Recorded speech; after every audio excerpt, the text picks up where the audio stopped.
qu'est-ce que vous considérez comme possible ou pas possible?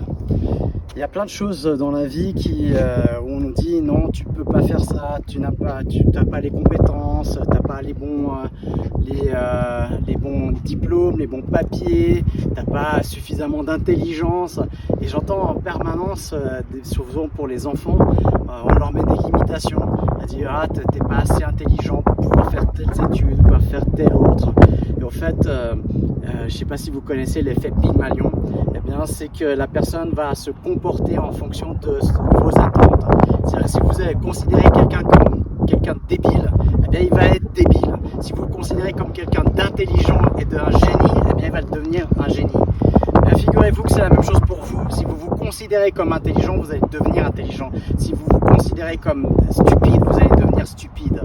Et puis ça façonne en fait tout ce qu'on pense possible ou impossible dans la vie, faisable ou pas faisable, vrai, faux.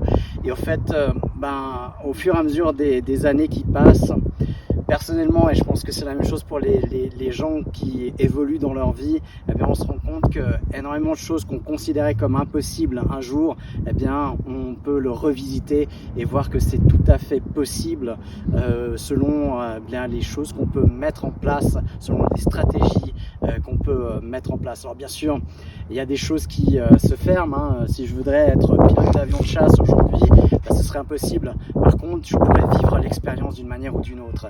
Et ça, ce serait tout à fait accessible et possible. Alors voilà, eh bien, revisitons nos croyances et c'est ce que je vous invite à faire. Est-ce que les croyances aujourd'hui que vous vivez vous permettent de vivre la vie que vous avez envie ?